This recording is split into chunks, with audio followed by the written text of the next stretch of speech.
तो स्वागत है बच्चों आप सभी का हमारे online platform the school education अड्डा पर। बच्चों, हम 8th क्लास का पहला चैप्टर इतिहास का हमने लगभग कंप्लीट कर ही लिया है। कुछ कुछ चित्र बने हुए हैं जो आपको समझाना है, उसके अलावा हमने क्या कर दिया है, कंप्लीट कर दिया है। हमारी किताब का नाम तो क्या है पता ही है आपको, हमारे अतीत थर्ड। और हमारा चैप्टर क्या था, कब कैसे और कहाँ। बहुत सारी चीजें देखी थी। तारीखें क्यों महत्वपूर्ण है, ठीक है, तारीखों के साथ अवधि क्यों महत्वपूर्ण है, क्या क्या बदलाव आते हैं, तारीखें कहाँ से पढ़ने को मिलती हैं, है ना, और हम तारीखों में इतिहास में तारीखें ही क्यों पढ़ते हैं। ठीक, ये सब चीजें हमने क्या कर ली थी, देख ली थी, और भी बहुत सारा कुछ देख लिया था। अब केवल कुछ एक दो चित्र बचे हैं, है ना, और एक दो आपके पैरा बचे, वो मैं समझा देता हूँ उन चित्रों का महत्व क्यों है। ठीक है ना। एक चित्र आपको पढ़ने को मिले, देखने को मिलेगा इसमें, ये शरीफे का चित्र, शरीफे के पौधे का चित्र। शरीफे के पौधे का चित्र कब का चित्र है, ये 1770 के दशक का। ठीक, अब ये चित्र इसमें क्यों डाल रखा है, ये चित्र इसमें क्यों डाल रखा है। अभी आप देखो, हमने पढ़ा था अपने चैप्टर में कब कैसे और कहां में, दो पार्ट्स में डिवाइड करके पढ़ा था। तारीखें कितनी महत्वपूर्ण होती हैं, पहला पार्ट ये रखा था, दूसरा पार्ट रखा था हम कैसे जानते हैं। जब हम कैसे जानते हैं पर पहुंचे थे तो आपको याद हो, बताया था कैसे जानते हैं, अभिलेखागार से जानते हैं। और सरकार क्या करवाती है, सर्वेक्षण करवाती थी। ब्रिटिश सरकार क्या करवाती थी, सर्वेक्षण करवाती थी सर, ठीक है सर। उसके अलावा मैंने बताया था आपको सर्वेक्षण किन किन चीजों का होता था, सर्वेक्षण किन किन चीजों का होता था, लोगों का, पशु का, वनस्पति का, सबका। अब एक शब्द आया यहाँ, क्या, वनस्पति का भी क्या करवाते थे, सर्वे करवाते, सर्वेक्षण करवाते थे। तो जब वनस्पतियों का सर्वेक्षण करवाया था तब उसी सर्वेक्षण में, उसी सर्वे में एक पौधा उनकी खोज में आया था सामने, क्या नाम था उसका, शरीफे का पौधा। क्या लिखा हुआ है, अंग्रेजों द्वारा बनाए गए वानस्पतिक उद्यान और प्राकृतिक इतिहास के संग्रहालयों में विभिन्न पौधे के नमूने, उससे संबंधित जानकारियां इकट्ठी की जाती थी। इन नमूनों के चित्र स्थानीय कलाकारों ने बनाए। अब इतिहासकार इस बात पर ध्यान दे रहे हैं कि इस तरह की जानकारी किस तरह इकट्ठी की जाती थी और उपनिवेशवाद के बारे में क्या पता चलता था। सेम चीज लिखी हुई है क्या, जिस प्रकार से अन्य चीजों के सर्वे किए, अन्य चीजों के क्या किए, सर्वेक्षण किए, ठीक है, उसी प्रकार से वनस्पति के भी सर्वेक्षण किए और उनमें एक पौधा निकल कर आया आपका, कौन सा, शरीफे का पौधा। ठीक है ना, शरीफे का पौधा। हो सकता है आपसे एग्जाम में ऑब्जेक्टिव में पूछ ले कि एक वनस्पति जिसका नाम क्या है, शरीफे का पौधा, उसकी खोज या उस पर रिसर्च कब हुई, तो 1770 के दशक में। ठीक है ना, क्लियर हुआ, इस चित्र का ये मतलब था। चलो अब आगे देखोगे आप एक और चित्र, आगे देखोगे आप अपने पार्ट में, अपनी बुक में एक और चित्र। क्या है, कैसा चित्र है, ये दिखाई दे रहा है आपको, क्लियर, क्लियर दिखाई दे रहा है आपको, ये देख रहा है ना। आप ध्यान से देखोगे इस चित्र में कुछ व्यक्ति युद्ध लड़ रहे, लड़ाई कर रहे हैं, कुछ लोग नीचे पड़े हुए हैं, है ना, कुछ घोड़े पर हैं और कुछ कहीं हैं। ये चित्र कब का है और ये चित्र क्यों दिखाए गए, ये चित्र आपको इसलिए दिया गया है पाठ में कि आपके मन में एक उत्सुकता जाग जाए। उत्सुकता मतलब एक एक्साइटमेंट आ जाए कि ये चित्र क्यों है। तो ये चित्र इसलिए है, आगे आप जब अध्याय 5 पढ़ोगे तब हमें ये पढ़ने को मिलेगा। है क्या ये चीज, ये 1857 का विद्रोह है, 1857 का रिवॉल्यूशन जो हम आगे पढ़ेंगे उसका ये चित्र दिया है। ये इसमें क्यों, बताने के लिए कि जानकारी का स्रोत क्या हो सकती है।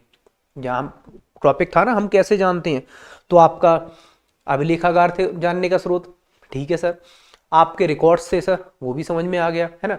उसके अलावा आपके सर्वे थे, वो भी जानने का स्रोत है। और कहीं ना कहीं जानने का स्रोत क्या भी हो सकते हैं, चित्र भी हो सकते हैं। ठीक, तो इस चित्र के नीचे क्या लिखा हुआ है, क्या लिखा हुआ है इस चित्र के नीचे, 1857 के विद्रोही, मतलब 1857 में जो रिवॉल्यूशन हुआ था, ये क्या है, ये सब क्या है, उसके विद्रोही हैं, ये सब क्या है, उसके विद्रोही हैं। नीचे क्या लिखा हुआ है, तस्वीरों को बहुत ध्यान से देखना चाहिए। क्या लिखा, तस्वीरों को बहुत ध्यान से देखना चाहिए। क्यों ध्यान से देखना चाहिए, उनसे हमें चित्रकार की सोच पता चलती है। 1857 के विद्रोह के बाद अंग्रेजों द्वारा तैयार की गई सचित्र पुस्तकों में यह तस्वीर कई जगह दिखाई देती है। इस तस्वीर के नीचे लिखा होता था, बागी सिपाही लूट खसोट में लगे हुए हैं। अंग्रेजों की नजर में विद्रोही जनता लालची, दुष्ट और बेरहम थी। इस विद्रोह के बारे में आप अध्याय 5 में पढ़ोगे।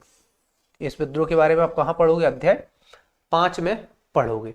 क्या लिखा हुआ है कि तस्वीरों को बहुत ध्यान से देखना चाहिए। क्यों देखना चाहिए? तस्वीरें हमें यह बताती हैं कि चित्रकार की सोच क्या है, वो किस स्तर का उसका मानसिक स्तर है, किस स्तर का वो सोच सकता है। अब स्वाभाविक सी बात है, इस चित्र को किसी अंग्रेज चित्रकार ने बनाया होगा, है ना। इस चित्र को किसी अंग्रेज चित्रकार ने बनाया होगा बेटा, ठीक है ना। जब अंग्रेज चित्रकार ने बनाया होगा तो उसके लिए विद्रोही क्या है, उसके लिए विद्रोही तो खराब है ना, बिल्कुल सर खराब है। और यही चित्र अगर किसी भारतीय इतिहासकार ने बनाया होता तो उसके लिए ये विद्रोही अच्छे थे। क्यों अच्छे थे? उसे अच्छा लगता कि भारत की जनता किसके खिलाफ विद्रोह कर रही है, अंग्रेजों के खिलाफ। लेकिन जब अंग्रेज ने देखा, अंग्रेजों ने इस चित्र को बनाया तो क्या बोला, अंग्रेज सही है, विद्रोही क्या है, खराब है। और विद्रोहियों को लगता था, अंग्रेजों को लगता था कि भारतीय जो विद्रोही हैं वो या तो लालची हैं, या ईर्ष्यालु हैं, या बोल सकते हैं बेरहम है, ठीक है ना। तो इस चित्र के माध्यम से ये दिखाया गया है। इसके बारे में 1857 के विद्रोह के बारे में आपको और डिटेल से पढ़ने को मिलेगा, कहाँ, अध्याय 5 में, ठीक है ना। कहाँ पढ़ने को मिलेगा, चैप्टर 5 में, ठीक। इसके साथ ही आपका चैप्टर क्या हो जाएगा, पूरा कंप्लीट हो जाएगा। एक बार मैं आपको क्विक रिवीजन करके बता देता हूं कि क्या पढ़ा है हमने इस चैप्टर में, क्या क्या पढ़ा है और क्यों जरूरी है चैप्टर ये। चलो, कहाँ गया अपना, ये रहा, यही तो था। ये तो आपकी बुक का नाम है, हमारे अतीत, ठीक है ना। ये आपकी बुक का नाम है, हमारे अतीत। ये आपका चैप्टर है, क्या नाम था इसका, कब, कैसे और कहाँ। मैंने इसे 2 पार्ट्स में डिवाइड करके पढ़ा था, बताया था आपको तारीखें कितनी महत्वपूर्ण होती हैं, है ना, और हम कैसे जानते हैं इन तारीखों को, या उन घटनाओं को, उन अवधियों को कैसे जानते हैं। तो तारीखें कितनी महत्वपूर्ण होती हैं, इसे भी 3 पार्ट में पढ़ा हमने, कौन सी तारीखें। और ये भी बताया था कौन सी तारीखें महत्वपूर्ण होती हैं। वो तारीखें जिस समय किसी राजा का राज्याभिषेक हुआ हो, उसके बच्चा हुआ हो, उसके जन्म, उसका क्या हो, राज्याभिषेक हुआ हो, बच्चे का जन्म हुआ हो, उसने युद्ध जीता हो। और बे तारीखें जो हमें बताई गई हैं, जैसे सभी गवर्नर जनरल को बता दिया, तो वो तारीखें महत्वपूर्ण होंगी। मतलब क्या बताया था मैंने, तारीखें खुद में महत्वपूर्ण नहीं होती हैं, उन तारीखों से किसी घटना से जोड़ दिया जाता है, इस वजह से तारीखें क्या हो जाती हैं, महत्वपूर्ण हो जाती हैं। अगर उस तारीख को कोई और घटना होती तो वो तारीख दूसरी घटना के लिए महत्वपूर्ण होती। याद है ना सब, ठीक। फिर अगला क्या था, हम कालक्रम कैसे ज्ञात करते हैं, कालक्रम टाइम पीरियड कैसे ज्ञात करते हैं, जिसमें एक अंग्रेजों ने, जेम्स मिल थे, उन्होंने कितने कैसे बताया था भारत का टाइम टेबल। हिंदू, प्राचीन को हिंदू बोला, मुस्लिम बोला, मध्यकालीन को, आधुनिक को क्या बोला था, ब्रिटिशर्स बोला था, है ना। और भारतीय इतिहासकारों ने कैसे डिवाइड किया था, भारतीय इतिहासकारों ने कैसे, प्राचीन, मध्यकालीन, आधुनिक, यानी मॉडर्न हिस्ट्री। लेकिन कुछ ने क्या बोला, मॉडर्न हिस्ट्री का मतलब होता है कि जहां, जिस देश में मॉडर्न कल्चर आ चुका हो। लेकिन क्या भारत में मॉडर्न कल्चर आया था, नहीं आया था। मतलब भारत में उस समय कैसा कल्चर था, औपनिवेशिक। तो अगला टॉपिक आपका क्या था, औपनिवेशिक। औपनिवेशिक का अर्थ बता दिया था, क्या होता है औपनिवेशिक, कोई देश दूसरे देश में जाकर उसके सभी संसाधनों पर, सामाजिक हो, आर्थिक हो, राजनीतिक हो, सांस्कृतिक हो, कैप्चर कर ले और उस देश को अपने हिसाब से चलाए, वहां से पैसा निकाले, तो वो क्या कहलाता है, औपनिवेशिक। ये चीजें पढ़ी थी, तारीखें किस तरह जानते हैं। दूसरा क्या पढ़ा था, हम इन तारीखों को किस तरह जान सकते हैं। तो कुछ मैंने तरीके बताए थे, क्या, एक तो आधिकारिक रिकॉर्ड रखकर, है ना, जिसके लिए अभिलेखागार बनाए गए जहां दस्तावेज रखे जाते हैं। दूसरा क्या, सर्वेक्षण के द्वारा, दूसरा क्या, सर्वेक्षण के द्वारा भी जान सकते हैं, है ना। और तीसरा क्या, अन्य स्रोत। अन्य स्रोत जैसे अभी बताया था आपको, अन्य स्रोत जैसे अभी बताया था, चित्रों के माध्यम से, है ना, और माध्यमों से। तो इतना सब कुछ पढ़ा आपने किसमें, पाठ में। और ये इंपॉर्टेंट इसलिए था, ये चीजें आपको बताएगा कि आप आगे आगे पढ़ोगे, जब इस अपने चैप्टर में क्लास में आगे जाओगे, आगे के चैप्टर पढ़ोगे, तो आपको बहुत सारी तारीखें पढ़ने को मिलेंगी। और आप देखोगे सभी तारीखें किसी युद्ध से, किसी राजा के राज्याभिषेक से, उसकी शादी से, उसके संतान के उत्पन्न होने से, इन चीजों से जुड़ी हुई हैं। क्लियर हो गया। तो इसी के साथ आपका ये चैप्टर क्या हो जाएगा, कंप्लीट हो जाएगा, है ना।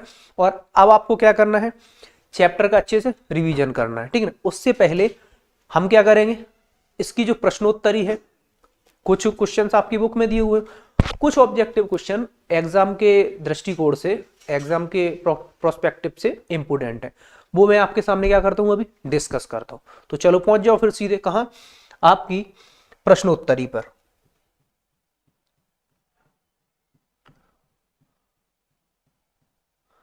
कहाँ गया, चलो आ गया, ये रहा, नहीं आया, अब आ जाएगा, ये रहा। चलो ये आपकी प्रश्न उत्तरी। सबसे पहले हम ऑब्जेक्टिव को डिस्कस करेंगे, क्यों, हो सकता है आपके एग्जाम में पूछ ले, ठीक है ना। चलो तो कौन सा है पहला क्वेश्चन आपका, क्या लिखा है, वास्तुनिष्ठ प्रश्न यानी ऑब्जेक्टिव क्वेश्चंस, ऑब्जेक्टिव क्वेश्चंस, ठीक। पहला क्वेश्चन क्या है, ध्यान से पढ़ो। रॉबर्ट क्लाइव ने हिंदुस्तान के नक्शे को तैयार करने का काम किसे सौंपा था। अगर आपने चैप्टर अच्छे से समझा है तो आप इसका आंसर बता पाओगे। हमने अंदर क्या पढ़ा था कि जब सर्वेक्षण हो रहा था भारत का, जानने का स्रोत एक क्या था, सर्वे था। तो सर्वे करने के लिए सबसे पहले हमारे पास क्या होना चाहिए, उस देश का मैप होना चाहिए। और रॉबर्ट क्लाइव ने ये काम किसे सौंप दिया था, किसे सौंपा था, जेम्स मिल को सौंपा था क्या, जेम्स रेनेल को सौंपा था क्या, या वारन हेस्टिंग को सौंपा था, या इनमें से कोई नहीं। क्या आंसर होना चाहिए, याद करो, याद आ रहा है क्या, किसे सौंपा था, जेम्स रेनेल को। क्या सौंपा था आपको, जेम्स रेनेल को भारत का, हिंदुस्तान का नक्शा तैयार करने का काम सौंपा था। किसने, आपके रॉबर्ट क्लाइव ने। रॉबर्ट क्लाइव कौन थे, आगे आप पढ़ोगे जब, बंगाल के पहले गवर्नर, बंगाल के पहले गवर्नर कौन थे, रॉबर्ट क्लाइव थे। तो उसी के बाद आपने देखा होगा ये रॉबर्ट क्लाइव जब 1764 में 1764 में मैंने बताया था क्या, बक्सर का युद्ध हुआ है ना, जब 22 अक्टूबर बक्सर 1764 को बक्सर का युद्ध हुआ, बक्सर के युद्ध में भारतीयों की पराजय। उसके बाद क्या, मतलब एक आंश या अधिकतर या आंशिक रूप से या पूर्ण रूप से सत्ता किसके हाथों में आ गई, अंग्रेजों के हाथों में आ गई, ठीक है ना बेटा। अब अंग्रेज अपना क्या करेंगे, बंगाल में गवर्नर नियुक्त करेंगे। तो पहला गवर्नर कौन था आपका, या हाँ कौन था, रॉबर्ट क्लाइव था। तो फिर मैंने बोला था कुछ सर्वे भी हुए, सर्वे में जनसंख्या भी, वो जनगणना भी हुई थी 1872 में पहली बार। तो यही चीजें सब करने के लिए भारत का क्या तैयार करना पड़ेगा, मानचित्र या नक्शा तैयार करना पड़ेगा। रॉबर्ट क्लाइव ने किसे, जेम्स रेनेल को क्या सौंपा, भारत का नक्शा तैयार करने का काम सौंपा, ठीक, क्लियर हुआ। चलो आपके अगले क्वेश्चन पर, भारत का पहला गवर्नर जनरल कौन था, भारत का पहला गवर्नर जनरल कौन था, ठीक। बुक में पढ़ा, एक फोटो भी दिखाया था मैंने आपको, एक साइड एक गवर्नर, पहला गवर्नर जनरल था, दूसरी साइड आपका दूसरा गवर्नर जनरल था। याद आया कि आपको जितने भी इतिहास की तारीखें पढ़ने को मिलेंगी इन्हीं गवर्नर जनरल के इर्द गिर्द घूमती रहती हैं। क्यों, इतिहासकारों ने केवल उनके बारे में लिख दिया और दूसरी चीजें कुछ लिखी नहीं। तो क्या पूछा है आपसे, भारत का पहला गवर्नर जनरल कौन था, थोड़ा दिमाग लगाओ, याद आया कौन था भारत का पहला गवर्नर जनरल, वॉरेन हेस्टिंग्स। तो आपका सही आंसर क्या होगा इसका, ऑप्शन सी, भारत का पहला गवर्नर जनरल कौन था, वॉरेन हेस्टिंग था, ठीक। अब देखो कंफ्यूज मत होना अगर क्वेश्चन आ जाता है। अभी मैंने क्या बोला था, रॉबर्ट क्लाइव बंगाल का पहला गवर्नर था, रॉबर्ट क्लाइव बंगाल का पहला गवर्नर था, लेकिन वॉरेन हेस्टिंग बेटा पूरे भारत का पहला गवर्नर था, ठीक है ना। जब आप और डीप में पढ़ोगे आगे जाकर, 1773 का अधिनियम आया था, 1773 का जो एक्ट आया था, पिट्स इंडिया एक्ट, उसमें ये एक प्रावधान था कि बंगाल का गवर्नर अब किसका गवर्नर होगा, भारत का गवर्नर होगा। तो उस समय गवर्नर कौन था आपका, वॉरेन हेस्टिंग। तो भारत का गवर्नर जनरल पहला कौन हुआ, गवर्नर कौन हुआ पहला गवर्नर जनरल, आपका वॉरेन हेस्टिंग, क्लियर हुआ। चलो, और रॉबर्ट क्लाइव भारत का नहीं, बंगाल का पहला गवर्नर। आगे चलो, क्या लिखा है, एक ज्यादा आगे कर दिया क्या, हाँ चलो ये अगला क्वेश्चन, क्वेश्चन नंबर 3, भारत का अंतिम गवर्नर जनरल कौन बना था। फिर से वो फोटो याद करो जिसमें एक साइड मैंने रखा था किसे, वॉरेन हेस्टिंग को, और दूसरी साइड किस व्यक्ति को रखा था, option number B, Lord Mountbatten. तो भारत का अंतिम गवर्नर जनरल कौन, लॉर्ड माउंट बैटन। और पहला कौन, वॉरेन हेस्टिंग। बंगाल का पहला कौन, रॉबर्ट क्लाइव। और भारत का अंतिम कौन, लॉर्ड माउंट बैटन, क्लियर हुआ। चलो आगे, एक बुक दी है, a history of British India, a history of British India नामक पुस्तक निम्नलिखित में से किसके द्वारा लिखी गई है। क्या नाम है, जेम्स रेनेल, वॉरेन हेस्टिंग, जेम्स मिल, और इनमें से कोई नहीं। क्या आंसर होने चाहिए आपके हिसाब से बेटा? क्या आंसर होने चाहिए? अभी जेम्स रेनेल का नाम सुना था हमने, अभी सुना था। क्यों सुना था? उन्हें भारत का नक्शा तैयार करने की क्या सौंपी गई थी? जिम्मेदारी। अभी हमने वॉरेन हेस्टिंग का नाम भी सुना। क्यों सुना? वॉरेन हेस्टिंग क्या थे? भारत के पहले गवर्नर जनरल। लेकिन इस क्वेश्चन का आंसर क्या होगा आपका? जेम्स मिल। तो कौन सी किताब, कौन सी बुक आपकी, कौन सी किताब? A history of India British India, British Bharat के, ब्रिटिश भारत का इतिहास। किताब किसने लिखी है? जेम्स मिल ने। और मैंने क्या बताया था आपको? जेम्स मिल ने भारत को 3 पार्टों में डिवाइड किया था, भारत की अवधि को 3 कालखंडों में डिवाइड किया था। कौन कौन सी? एक आपकी हिंदू, दूसरी आपकी मुस्लिम, और तीसरी आपकी क्या? ब्रिटिश। ठीक है ना। चलो अगले क्वेश्चन पे चलो। क्या लिखा हुआ है? क्या लिखा हुआ है अगले क्वेश्चन में? अंग्रेजों द्वारा सरकारी रिकॉर्ड, अंग्रेजों द्वारा सरकारी रिकॉर्ड को संभाल कर रखने के संदर्भ में निम्नलिखित कथनों में से कौन सा कथन सत्य है? हमें तारीखों को जानने का स्रोत एक क्या था? सरकारी रिकॉर्ड थे। ठीक है ना, यही था ना सरकारी रिकॉर्ड। तो अंग्रेज सरकारी रिकॉर्ड संभाल कर रखते थे, उसके बारे में 3 कथन दिए हुए हैं। आपको उनमें से एक कथन बताना है कौन सा सत्य है और कौन सा कथन असत्य है। कौन से 2 कथन सत्य हैं और कौन सा असत्य है। ठीक, क्या लिखा है? अंग्रेजों द्वारा महत्वपूर्ण दस्तावेजों को बचाकर रखने के लिए अभिलेखागार, आर्काइव और संग्रहालय जैसे संस्थान बनाए गए। ये क्या है आपका? सही है। प्रत्येक सरकारी विभाग की कार्यवाहियों के दस्तावेजों की सावधानी पूर्वक नकलें बनाई जाती थीं, जिन्हें खुसनवीसी माहिर लिखते थे। ये भी ठीक है। अंग्रेजी शासन द्वारा तैयार किए गए सरकारी रिकॉर्ड इतिहासकारों के एक महत्वपूर्ण साधन होते थे। ये भी सही है ना। तो मतलब इसका क्या है? All of the above. मतलब तीनों आपके जो सेंटेंस दिए वो तीनों क्या है? सही है। ए सही है, ठीक, बी सही है, क्लियर हुआ, और आपका सी भी सही है। क्यों सही है? ए क्या बताया था मैंने? अंग्रेज सरकारी रिकॉर्ड रखने के लिए क्या लाते थे, क्या करते थे? अभिलेखागार बनाते थे। हाँ सही है, तो बात सही कही है आपने, तो ये सही है। बी क्या है? प्रत्येक सरकारी रिकॉर्ड की नकलें भी बनाई जाती थी। क्यों? हो सकता है ये जो ओरिजिनल वाली है ये आगे जाकर क्या हो जाए? खराब हो जाए। ठीक है ना, तो ये भी सही है। और तीसरा क्या? अंग्रेजी शासन ने जो सरकारी रिकॉर्ड बनाए, तो इतिहासकारों के लिए, अंग्रेजी शासन ने जो सरकारी रिकॉर्ड बनाए तो इतिहासकारों के लिए वो एक क्या थे? अच्छा स्रोत थे इतिहास के बारे में पता करने का। क्लियर हुआ बेटा? तो तीनों कथन क्या है आपके? सत्य हैं। ठीक है ना। चलो अगले क्वेश्चन पर क्या है आपका? इसमें भी आपको क्या करना है? सही और गलत बताना है। जेम्स मिल ने भारतीय इतिहास को हिंदू, मुस्लिम, ईसाई 3 कालखंडों में बांट दिया था। ठीक है। सरकारी दस्तावेजों में हमें यह समझने में मदद मिलती है कि आम लोग क्या सोचते हैं। ठीक है ना।